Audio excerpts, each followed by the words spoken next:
À l'hôpital, Hope écoute, devant la porte alors que Liam dit à Steffi qu'il sera toujours là pour elle. Il est le mari de Hope mais sera toujours là pour elle. Dans la salle d'attente, Taylor dit à Brooke que Liam est toujours avec Steffi.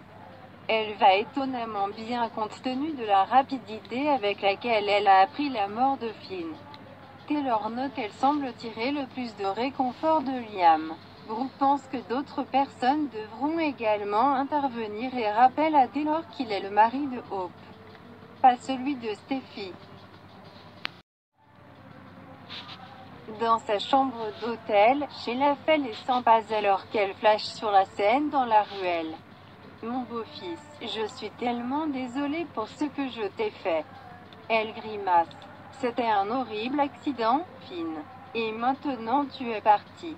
Je dois trouver un moyen de survivre, et cela signifie que Steffi ne se souviendra jamais de ce qui s'est passé cette nuit-là. Sheila est surprise quand Deacon frappe et lui crie de s'ouvrir. Elle le fait et il observe. Je connais ce regard. Qui avez-vous dans votre ligne de mire cette fois? Sheila demande ce qu'il veut dire par là, et Deacon la trouve juste plus intense que d'habitude. Sheila rapporte que Steffi est conscient et il pense que c'est génial, elle doit être reconnaissante qu'elle s'améliore. Dans la salle d'attente de l'hôpital, Ridge interrompt Brooke et Taylor pour leur rappeler que la chose la plus importante est Steffi et son rétablissement. Bill court vers eux, il vient de rentrer en ville. Il informe que Steffi est consciente et que Liam est avec elle. À l'extérieur de la chambre de Steffi, Hope écoute Liam accepter d'amener à la voir. Je vais y arriver, dit-il en embrassant sa tête. Dans la salle d'attente, Bill apprend que Steffi ne se souvient toujours pas qu'il leur a tiré dessus. Taylor ne veut pas la pousser mais Ridge est impatient de faire sortir le coupable de la rue. Hope les rejoint, suivi de Liam, qui embrasse son père. Bill assure qu'il a ses détectives privés à ce sujet. Liam veut aller chercher Ai, mais Taylor propose Steffi a besoin de lui ici. Brooke fait une grimace. Taylor, Bill et Ridge partent et Liam demande à Hope comment elle va. Dans la chambre de Steffi, Ridge entre alors que Bridget examine le patient, qui se plaint de douleurs presque constantes. Bridget offre un soulagement de la douleur, mais Steffi refuse. Bridget se précipite et Ridge demande à sa fille si elle a eu d'autres flashs de mémoire. Une idée de qui t'a fait ça? À l'hôtel, Deacon sait à quel point Sheila souffre et il est désolé.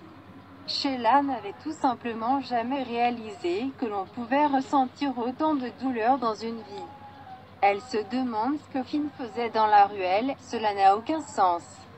Deacon est là pour elle si elle veut parler, crier ou même le frapper. Sheila rigole. Ne me tends pas. Deacon est sérieux, ce genre de douleur la rongera de l'intérieur. Utilisez-moi, dis-moi tout. Dans le couloir, Bill rejoint Hope et Liam, qui s'émerveille du caractère aléatoire du tournage.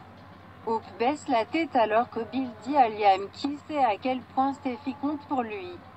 Ils ont juste besoin que Steffi retrouve la mémoire pour qu'ils puissent trouver le bâtard qui lui a tiré dessus ainsi qu'à Finn. À l'hôtel, Deacon assure à Sheila qu'elle peut lui faire confiance. Elle peut lui parler de ses sentiments. Dis-moi tout à propos de cela. Sheila se souvient quand elle s'est retrouvée face à face pour la première fois avec son fils. Elle regarda Finn dans les yeux et sentit que tout était possible. Même sa rédemption. Sheila retient ses larmes en récapitulant qu'elle a perdu son fils et a peur de perdre tout le reste. Deacon lui assure qu'elle est son amie et qu'elle est une survivante. Sheila promet à Deacon qu'il ne peut même pas commencer à comprendre comment cette chose l'a changé. Deacon est sûr que Finn ne voudrait pas qu'elle renonce à la vie. Ils jurent qu'ils attraperont le tireur et lui feront payer ce qu'il a fait à son fils. Sheila s'effondre sur le lit avec un regard dur sur son visage. Dans sa chambre d'hôpital, Steffi dit à son père qu'elle veut que ce monstre soit attrapé plus que quiconque. Ridge la presse de se remettre dans la ruelle. Que vois-tu? Elle reçoit un flash et, frustrée, gémit. Oh, pourquoi je ne me souviens pas? Juste à ce moment, Taylor arrive avec Aïe. Steffi prend le bébé et lui dit qu'il lui a tellement manqué. Elle sanglote. Ton papa aurait. Elle s'excuse. Je t'aime tellement et tu ne seras jamais seule. Je serai toujours là pour te protéger. Ridge embrasse Taylor. Steffi dit à Aïe qu'ils s'en sortiront et qu'il ressemble tellement à son père. Bridget les rejoint avec d'excellentes nouvelles. Steffi s'est tellement améliorée qu'elle peut la libérer. Taylor et Ridge s'embrassent pour célébrer. Bridget va accélérer la paperasse alors que Steffi chante à Aïe. Maman rentre à la maison. Après que Taylor ait pris le bébé, une expression inquiète traverse le visage de Steffi.